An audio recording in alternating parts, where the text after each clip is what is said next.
Where should I invest it? It feels like a huge step, and honestly it is, but it's also way less complicated than you might think. Getting started is the most important part. So let's break down exactly how you can put that first grand to work for you, even if you're a complete beginner. So, why is it so important to start investing now, even with a smaller amount like $1,000? The answer is a little thing called compound interest. Albert Einstein supposedly called it the eighth wonder of the world, and for good reason. Imagine your money is a tiny snowball at the top of a very long hill. As it starts rolling, it picks up more snow, getting bigger and bigger. The longer it rolls, the more momentum it gains, and the faster it grows. Your investments work the same way. The money you earn from your investments starts earning its own money. Over time, this creates a powerful snowball effect. Starting in your 20s versus your 30s can mean hundreds of thousands of dollars more by the time you retire, all because your money had more time to roll down that hill. That first $1,000 isn't just $1,000. It's the seed for a much, much larger tree in the future. The sooner you plant it, the taller it will grow. All right, let's get into the good stuff.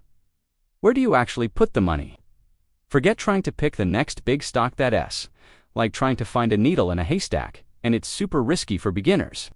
We're going to focus on 3 simple, powerful, and much safer options: broad index funds, ETFs, and robo-advisors. First up, broad index funds. This is my personal favorite for beginners.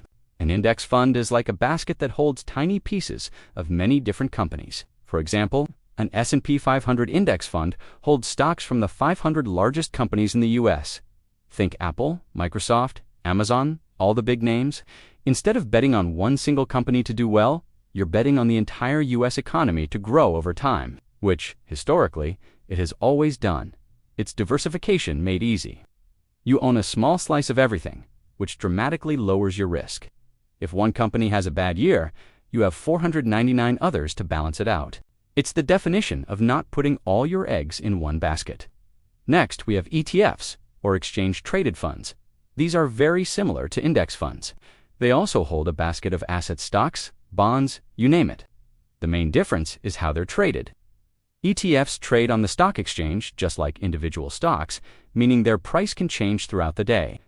Index funds, on the other hand, are priced only once at the end of the trading day. For a beginner, this difference is pretty minor. The key takeaway is that both ETFs and index funds offer incredible diversification at a very low cost. You can find ETFs that track the S&P 500, the total stock market, or even specific sectors like technology or healthcare. They are flexible, low cost, and a fantastic way to get started.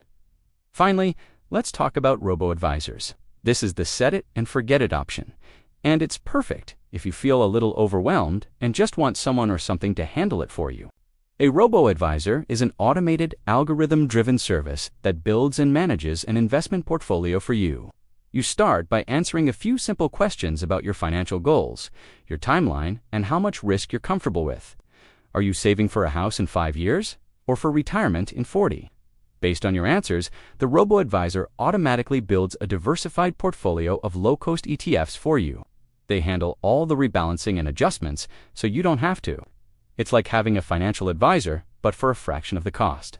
So, you have your $1,000 ready. How do you actually allocate it? Let's create a simple step-by-step plan based on your risk tolerance. Remember, risk and reward are linked. Higher potential returns usually come with higher risk. Let's start with a low-risk approach. This is for someone who is very cautious. Maybe you're saving for a short-term goal, or the thought of losing any money keeps you up at night. For this plan, you could put $200, so 20%, into a total stock market index fund, or ETF. This gives you some growth potential. Then, put the remaining $800, or 80%, into a bond index fund, or ETF. Bonds are generally much safer and less volatile than stocks, providing stability to your portfolio. Your growth will be slower, but your money will be much better protected from market downturns. Now, for a medium-risk approach, which is a great starting point for most beginners with a long-term mindset, here we'll do a classic 60/40ths split, but a bit more aggressive. Let's allocate $700, or 70%, to a broad stock market index fund, like one that tracks the S&P 500 or the total stock market. This will be your engine for growth. The other $300, or 30%, will go into a bond index fund. This mix gives you strong participation in the market's growth potential, while still having that 30% cushion in bonds to soften the bumps along the road. It's a balanced approach that has stood the test of time. This is for the young investor with a very long time horizon, decades, not years, who can stomach the ups and downs of the market for higher potential long-term rewards. For this plan, you could put your entire $1,000, or 100%, into a total stock market index fund, or ETF. Some might even split this, putting $800 in a U.S. stock market fund and $200 in an international stock market fund for global diversification. This strategy is fully focused on growth. It will be more volatile, meaning you'll see bigger swings up and down, but over decades, it has historically provided the highest returns. You just have to be mentally prepared to not panic and sell when the market inevitably dips. Now, before you run off to invest, let's cover a few common mistakes that beginners make. Avoiding these pitfalls is just as important as picking the right investments. First, trying to time the market. People always think they can buy at the absolute bottom and sell at the absolute top. Spoiler alert, they can't. Nobody can, not even the pros. You'll hear things like, "Is now a good time to invest?" Or "Should I wait for the market to crash?" The strategy that works is called time in the market. Not timing the market, consistently investing over a long period, regardless of what the market is doing, is how you win. The second mistake is panic selling. The stock market goes up and the stock market goes down. It's normal. When you see your portfolio value drop, your first instinct might be to sell everything to stop the bleeding.